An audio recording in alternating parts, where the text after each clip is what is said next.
Bismillahirrahmanirrahim. Malawan wabitan batas Allah.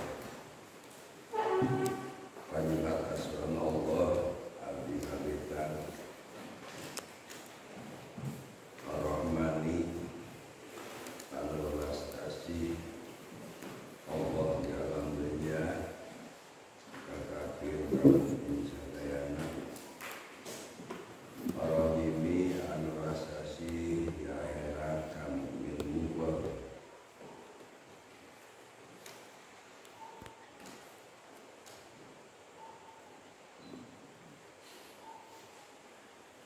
Alhamdulillah saya puji al-Qobat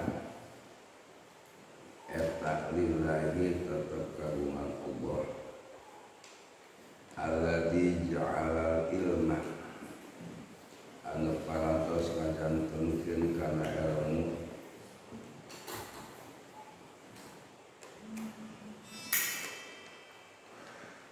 arba'u sifatil kamaliyati anu paling luhur sifat-sifat anu sampurna. Jadi aya deui sifat anu paling sampurna iwati ilmu.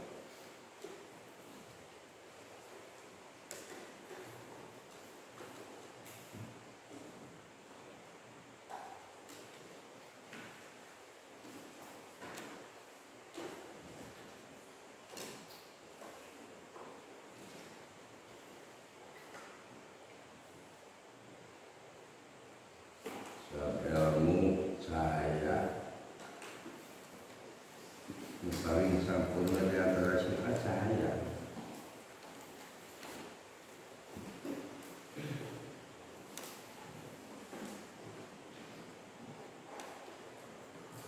Sekaya apapun seseorang tanpa cahaya tidak akan sempurna. Banyak kekayaannya bisa dilihat ketika ada cahaya.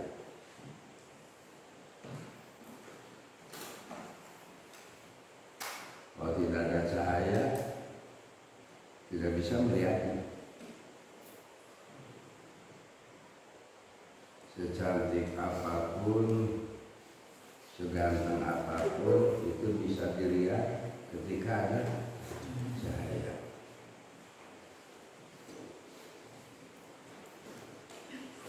Nah, cahaya hati tidak ada lagi adalah ilmu. Ilmu itu cahaya hati.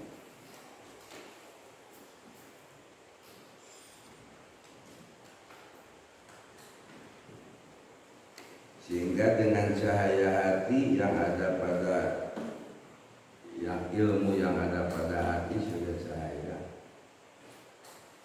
Hati itu kalau melihat seseorang besar, dekat ataupun jauh tetap besar.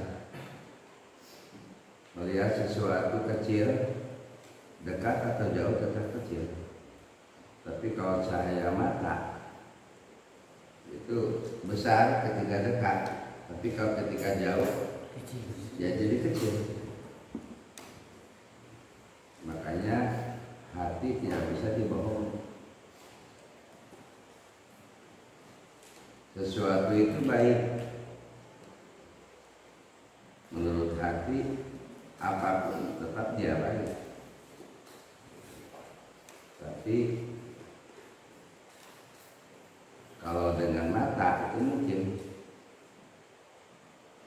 si A berpakaian anu kelihatan bercahaya, ketika ganti pakaiannya sudah baik.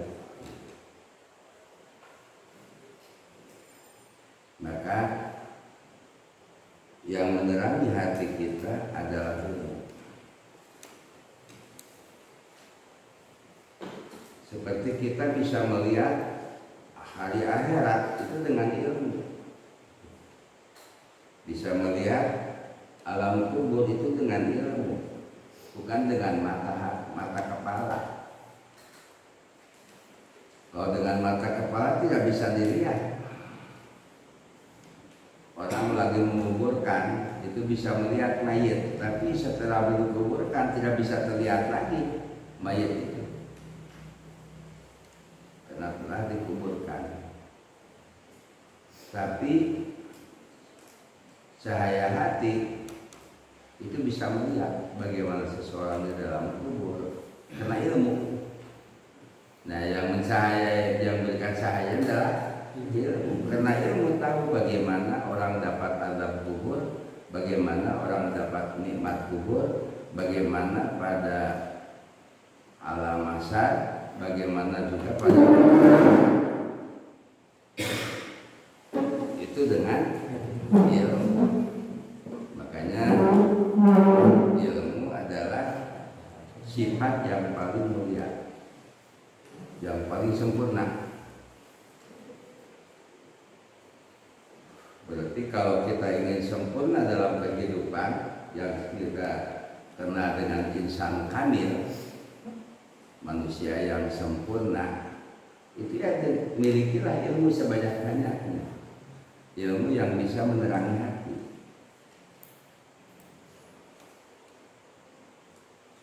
Ilmu yang bisa menerangi hati. Karena ilmulah yang menjadikan cahaya. Maka bagi orang yang tidak berilmu itu tidak punya cahaya hatinya. Sebaik apapun yang dia lakukan, tetap berada dalam kondisi yang gelap. Nah, banyak orang yang tidak percaya bagaimana di kuburan, bagaimana di akhirat, bagaimana masa depan, itu karena tidak punya ilmu. Yang disebut dengan sifatul kamaliyah, sifat yang paling sempurna. Wa asyhadu an la ilaha illallah. Nah, wawu ini diatapkan kepada alhamdulillah. Biasanya suka di awal asyhadu alaihi Allah, sekarang pakai wawu. Wa asyhadu an la ilaha illallah, itu berarti diatapkan kepada alhamdulillah. Wa asyhadu jeung kaulang ngucapkeun. Nah, di sini kalimat syahadat itu kita kenal kemarin, Pak. Syahadat itu dalam Islam, dalam iman disebut musyahadah, dalam ihsan disebut syuhud, disebut syuhud. Jadi ada syahadah, ada musyahadah, ada syuhud. Nah, syahadah itu yang ucapan syahadat, menyaksikan. Aku menyaksikan Allah, aku menyaksikan Nabi, itu menyaksikan, itu dalam ucapan.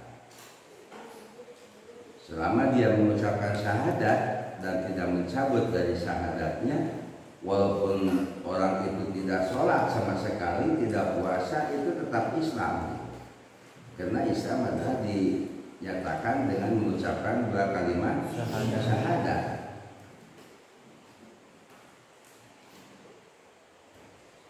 Syahadat itu menyaksikan. Nah, sedangkan musyahadah itu dapat pada iman dalam hati. Syahadat merasa disaksikan, merasa menyaksikan, itu musyahadah. Nah, kalau syuhud itu syuhud sudah ihsan. Syuhud sudah ihsan. Segalanya merasa disaksikan oleh Allah. Itu syuhud. Tidak ada satu kata, tidak ada satu gerakan apapun, termasuk ya pikiran saja, pikiran hati itu disaksikan oleh Allah, dan juga merasa menyaksikan kepada Allah dalam hatinya, itu disebut dengan ihsan. Jadi ihsan itu antara dirinya dengan Allah sudah tidak ada hijab. sudah tidak ada hijab, tidak ada penghalang. Nah, kalau kita mungkin masih ada penghalang ya. Dengan apa penghalangnya? Apa ya? Dengan urusan duniawi. Dunia itu termasuk jadi penghalang kepada Allah. Urusan duniawi itu jadi penghalang kepada Allah. Orang mau punya prestasi itu jadi hijab. Sehingga dalam doanya itu minta prestasi pada Allah.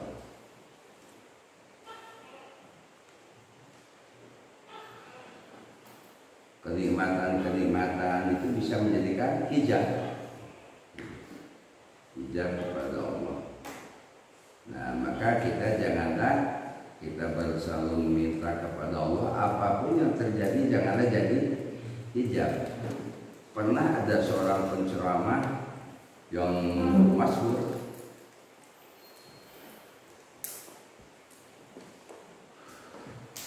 begitu datang ya jumlahnya bukan hanya ribuan sampai jutaan orang yang hadir. Nah, beliau beristighfar ya, karena semua ingin mendengar, ingin berkenal, ingin bertemu, ingin melihat seorang yang masyhur. Dia cukup berwibawa, banyak jamaahnya. Begitu melihat langsung dia berdoa, ya Allah, janganlah aku ini menjadi hijab bagi jamaah terhadapmu. Intinya apa? Supaya si jamaah hadir itu bukan karena si A, tapi karena Allah. Bukan karena si A, tapi karena Allah. Janganlah aku menjadikan hijab, jangan aku jadi penghalang hubungan hamba dengan Allah. Itu meminta. Dan juga janganlah ya Allah, jamaah yang sekian banyak menjadi hijab bagiku terhadapmu ya Allah. Itu berdoa. Janganlah jamaah yang sekian banyak menjadi hijab. Dia merasa bangga, itu kan jadi hijab.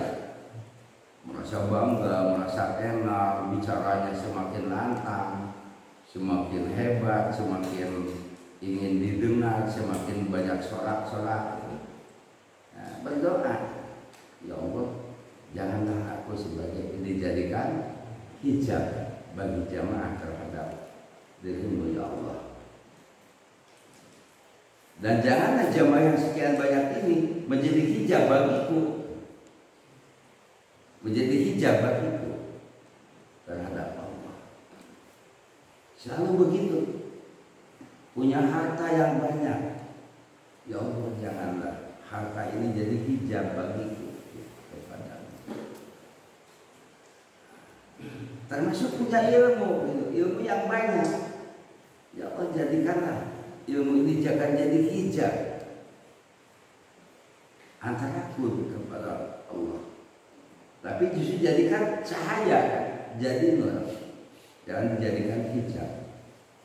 Apa memang ada orang yang punya ilmu jadi hijab? Banyak. Karena dia pandai, dia sombong, dia ingin dihormati, dia lakukan apa saja karena dia pandai, bahkan sampai memutuskan sesuatu dengan hasil pikirannya, bukan hasil ilmu, tapi hasil pikirannya. Nah, itu berarti ilmunya jadi hijab. Nah, itu disebut dengan syuhud ya. Orang yang seperti ini sudah syuhud, sungguh-sungguh, segala sesuatu itu langsung pada Allah. Itu hakikat orang ihsan, orang muhsin. Maka kaitan definisi ihsannya pun wa'bud rabbaka ka'annaka tarahu wa illam takun tarah bainahu ya. Nah, itu syukur. Nah, kita harus sampai ke sana. Kalau bisa jangan dulu mati sebelum itu, agar kita kaya dunia, kaya akhirat. Dunianya kaya, akhiratnya pun kaya. Karena kita mengulang lagi ini kenapa bisa ada bahwa amal itu adalah makhluk. Amal itu adalah makhluk yang diamanatkan kepada seseorang yang mengamalkannya. Awas, amal itu makhluk. Sehingga kita harus hati-hati. Kalau seseorang merasakan amal yang buruk, itu makhluk yang buruk. Itu makhluk yang buruk yang dititipkan kepada orang itu. Apabila dia berbuat baik, itulah makhluk yang baik dititipkan kepada kita. Contoh kita sholat, itu makhluk. Kita puasa, itu makhluk. Kita zikir, itu makhluk. Kita bersedekah, itu juga makhluk. Apa saja amal? Amal itu adalah makhluk. Makhluk apa? Yang dijadikan oleh Allah. Makanya nanti di hari akhir, di alam kubur itu akan menemani kita, akan menemani kita makhluk itu. Amal kan yang menemani kita adalah amal. Seperti kita kenal bahwa orang yang mati itu diikuti dengan 3, dengan keluarganya, dengan hartanya, dengan amalnya. Yang 2 balik lagi, yaitu keluarga dan harta. Yang akan tinggal 1, yaitu amal. Nah, amal itu makhluk. Maka ketika kita sedang beramal, itu kita harus bersyukur ya Allah. Alhamdulillah Allah telah mempercayakan kepada diriku untuk mengamalkan ini. Ya tidak sombong, gitu. Tidak sombong. Biasanya orang sombong, sudah ini, sudah ini. Inilah orang yang belum bisa. Orang itu belum bisa, belum syukur. Belum syukur, baru sadar. Wah, bangga dengan ini, saya punya jasa ini, saya buat pekerjaan ini, dan lain sebagainya. Padahal betul-betul bahwa dia itu baik, tetapi kebaikannya itu merasakan hasil dirinya. Padahal amal itu adalah apa saja, sekecil apapun yang kita lakukan makhluk. Mau baik, mau buruk. Mau digunakan dengan lidah, mau digunakan dengan mata, mau digunakan dengan panca indera kita, anggota badan kita, semuanya itu adalah makhluk. Kita berzikir, zikir termasuk la ilaha illallah, la ilaha. Jadi makhluk. Berapa banyak dia mengatakan kalimat la ilaha illallah, maka sebanyak itu pula makhluk yang ada diamanatkan kepada kita, dititipkan kepada kita. Ini harus yakini. Maka orang yang sudah yakin ihsan seperti itu, semakin banyak dia berbuat baik, bukan semakin lelah, tapi semakin bahagia, semakin semangat, gitu. Semakin semangat. Karena ya kita dikayakan dengan makhluk-makhluk Allah inilah yang dititipkan kepada kita, dan inilah yang akan menyertai kita nanti di hari akhir. Ketika orang itu berbuat jahat, berbuat salah, berbuat buruk, dia nangis gitu. Mengapa ya Allah aku berbuat seperti ini? Mengapa Allah Engkau percayakan kepadaku untuk berbuat ini? Makanya bahasa juga, ya Allah janganlah aku tinggalkan sekejap mata saja. Janganlah aku tinggalkan kepada Allah meminta. Karena ketika ditinggalkan oleh Allah, dia melakukan keburukan. Lisannya berbuat buruk, pikirannya berbuat buruk, anggota badannya semuanya berbuat buruk. Itu ketika ditinggalkan Allah. La taqilni nafsi nafsa man fatal ain. Allahumma la taqilni nafsan fatal ain. Ya Allah, janganlah Engkau tinggalkan diriku sekejap mata saja. Sakijep wae. Tarfata lain. Sakijep anon. Janganlah aku tinggalkan. Allahumma la takilni nafsi tarfatal ain. Allahumma ya Allah, la takilni, jangan engkau biarkan aku, jangan engkau lepaskan aku. Meminta kepada Allah, jangan engkau lepaskan diriku. Tarfatal ain, sakit cepet. Ini langsung dibimbing Allah, dilindungi Allah. Nah, buktinya apa? Dia melaksanakan kebaikan. Nah, ketika orang berbuat buruk, itulah dia dilepas Allah, dilepas dari rahmat. Nauzubillah min dzalik. Nah, makanya orang yang isya, ketika dia sedikit aja, apa itu bicara yang salah, apa itu berpikiran yang salah, atau mungkin langkah yang salah, dia langsung merasa kecewa karena ditinggal oleh Allah. ditinggal oleh Allah, dilepas oleh Allah. Ini orang-orang yang sudah ihsan, orang yang muslim. Makanya syukur dia merasa sakit. Jadi bukan hanya merasa disaksikan, tapi syukur itu dipercaya, ditolong. Syukur itu merasa ditolong oleh Allah. Aku bisa duduk ini karena ditolong olehmu ya Allah. Aku bisa ngaji karena ditolong olehmu ya Allah. Aku bisa berpuasa, aku bisa sholat karena ditolong olehmu ya Allah. Kalau saja tidak ada pertolongan dari Allah, tidak akan mampu sholat, tidak akan mampu ngaji, tidak akan mampu berpuasa apabila tidak ditolong oleh Allah. Makanya la Allahumma la takilni nafsi tarfatal ain. Itu doa. Allahumma ya Allah la takilni, jangan kau lepaskan diriku dari segala lindunganmu ya Allah. Jangan kau lepaskan tarfatal ain, sakit cepet sekejap mata. Tidak mau ditinggal. Nah, karena ketika ditinggal oleh Allah, maka orang itu melaksanakan keburukan, memikirkan keburukan, bahkan melangkahkan kakinya untuk berbuat buruk, bahkan mengeluarkan hartanya untuk berbuat yang buruk, yang mubazir. Kenapa? Dilepas oleh Allah. Kalau sudah dilepas oleh Allah, siapa yang akan menerekamnya? Taubat. Yang punya anggotanya setan-setan. Karena dilepas ya Allah. Ketika ada dalam genggaman Allah, ketika ada dalam genggaman Allah, itu tidak mampu setan.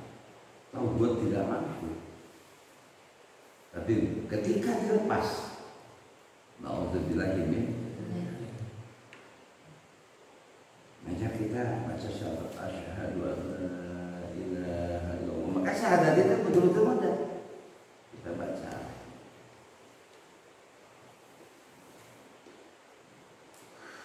Ini mana syukur ya, mana daripada syukur. Jadi kita ketika melaksanakan kebaikan, kita tidak bangga. Justru kita harus bersyukur. Bukan harus dibanggakan, tapi bersyukur kepada Allah bahwa Allah telah mempercayakan, bahwa melaksanakan ini karena Allah gitu. Allah yang menitipkannya, Allah yang mempercayakannya. Jadi akan menjadi amal kita yang akan menyertai nanti, yang akan menolong, yang akan menghibur.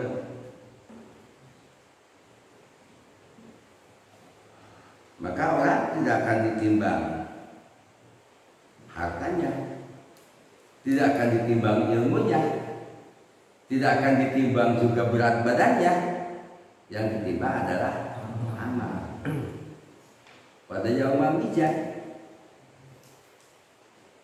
masanya ditimbang yaumul mizan, itu yang ditimbang itu amal gitu, yang dititipkan Allah. Banyak mana? Nah itu syukur ya.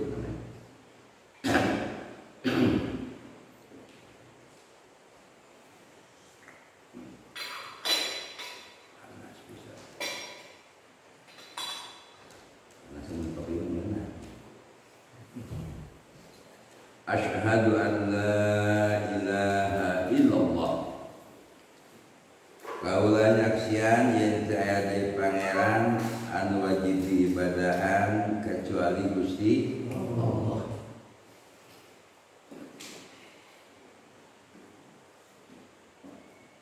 La ilaha illallah. Betul-betul gitu. Dikuasakan oleh Allah. Allah ilaha yang jadi pangeran wajib diibadahan kalawan salarasna illallah angin Gusti Allah.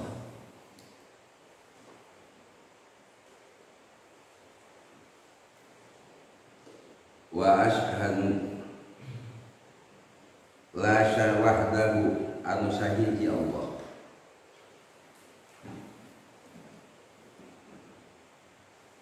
Bahkan sahiji lain kahiji. Mun kahiji berarti aya kadua. Lamun sahiji teu aya duana. Kade. Lamun hiji bisa dua. Kahiji kadua. Tapi lamun sahiji itu berarti teu aya duana. Lamun sahiji. Nah wahdahu sahiji Allah. Ulah kahiji kan? Ulah hiji deh. Ulah hiji Allah. Tapi wahdahu anu sahiji Allah la syarika anu teu aya pisan anu nyaruaan disebut iki syarik. Syarik ieu lain babaturan tapi nyaruaan lahu bagus Allah. Jelas tapi aya dua teh ya bisa menyamai kumaha yang lainnya adalah makhluk. Ini kita sudah yakin.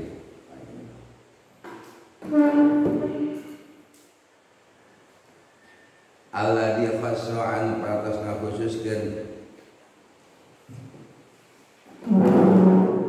man syaa kajama anu dikeresakeun min ibadihi dina hati hamba-hamba Allah. Nah, ibadi itu hamba Allah, hamba-hamba Allah, abdul. Nah, belum dikatakan abdul kalau tidak ibadah. Abdul itu adalah orang hamba, itu berarti orang yang menghamba. Yang menghamba itu bahasa Arabnya adalah ibadah. Berarti ibadah itu orang-orang ahli ibadah.